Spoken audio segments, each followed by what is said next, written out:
Top 10 के sponsor है Razzaq enterprises. हज 2027 बुकिंग शुरू, लिमिटेड पैकेजेस, आज ही राब्ता करें। अस्सलाम वालेकुम नाज़रीन, मैं हूं आसिम खान और आप देख रहे हैं BBN चैनल। आइए देखते हैं आज की टॉप 10 न्यूज़। अमेरिकी सदर डोनाल्ड ट्रंप ने ट्रुथ सोशल पर पोस्ट करते हुए दावा किया कि अमेरिका का स्ट्रेट ऑफ हॉर्मुज़ पर टोटल कंट्रोल है। ट्रंप ने अमेरिकी नेवल ब्लॉकेड को अ वॉल ऑफ स्टील करार देते हुए कहा कि ईरान इसके खिलाफ कुछ नहीं कर सकता। ट्रंप ने मजीद कहा कि ईरान के पास पैसा नहीं है और मुल्क की मईशत बुरी सूरत हाल में है। उन्होंने ईरान में 300% इन्फ्लेशन का भी दावा किया और कहा कि ईरान के पास सिर्फ फेक न्यूज़ है। ट्रंप ने ईरान को मिडिल ईस्ट का बुली करार देते हुए कहा कि अब वो बुली नहीं रहा और आखिर में अपनी पोस्ट प्रेज टू बी अल्लाह के अल्फाज के साथ ख़त्म की। ईरान के फॉरेन मिनिस्ट्री स्पोक्सपर्सन इस्माइल बाक़ई ने कहा कि स्ट्रेट ऑफ हॉर्मुज़ के मुस्तकबिल के इंतज़ाम में एनवायरमेंटल प्रोटेक्शन को बुनियादी हिस्सा बनाया जाना चाहिए। बाक़ई ने कहा कि साहिल पर ऑयल कंटामिनेशन नज़र आ रही है और इब्तिदाई मालूमात से एक फॉरेन बल्क कैरियर को इस पोल्यूशन का मुमकिन सोर्स बताया गया है।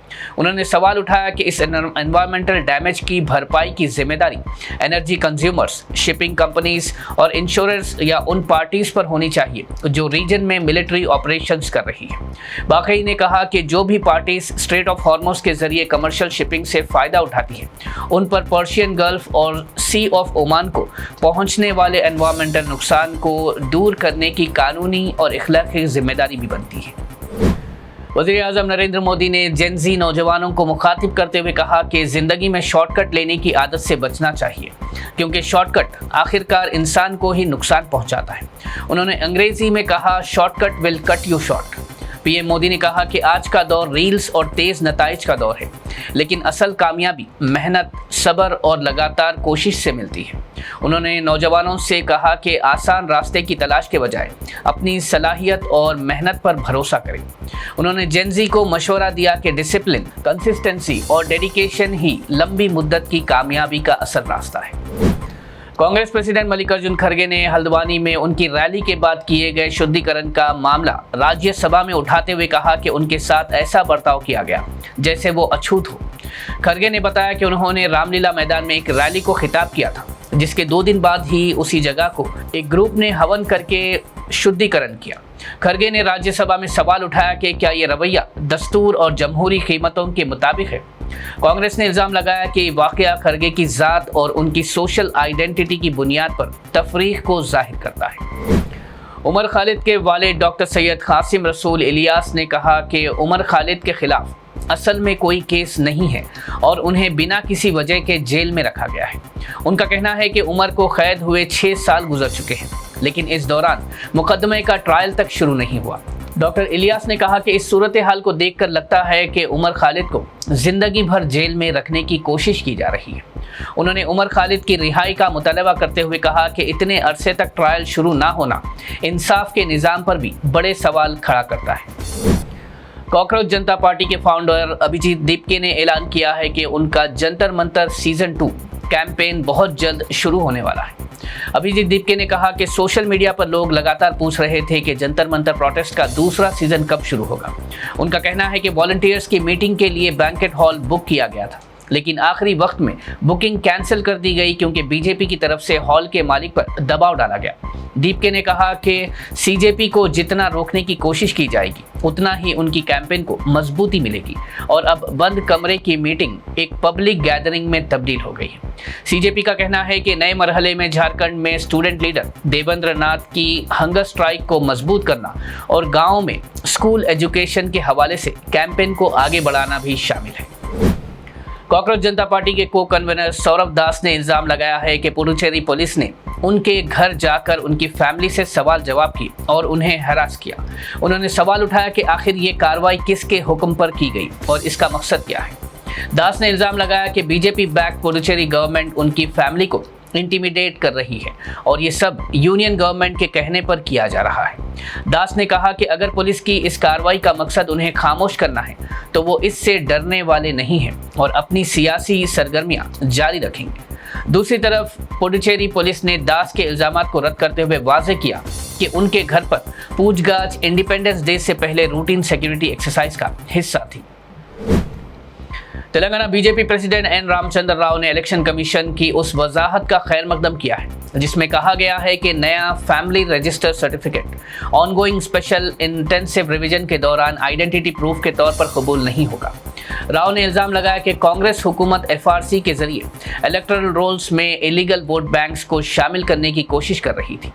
इलेक्शन कमीशन ने वाजे किया है कि नया एफआरसी रेशन कार्ड के बराबर है और राशन कार्ड सिटीजनशिप का कतई सबूत नहीं होता, इसलिए उसे एसआईआर वेरिफिकेशन के डेजिग्नेटेड डॉक्यूमेंट्स में शामिल नहीं किया गया।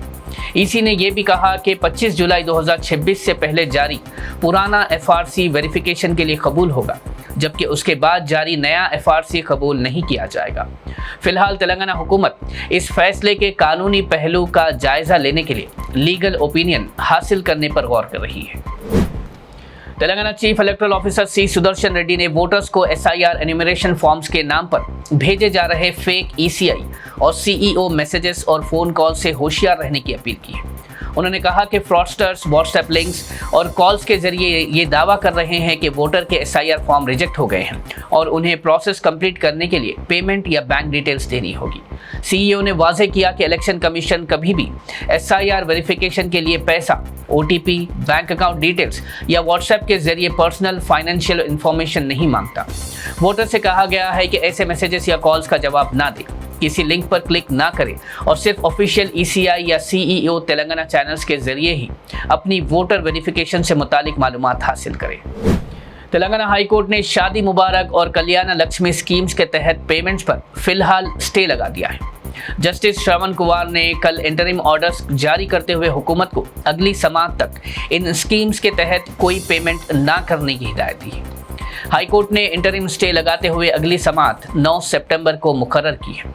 शादी मुबारक के तहत माइनॉरिटी कम्युनिटीज़ की मुस्तहिक लड़कियों को शादी के वक्त 1,116 रुपये, जबकि डिसेबल्ड बेनिफिशियरीज को 1,25,145 की एक मरतबा इमदादी रकम दी जाती है।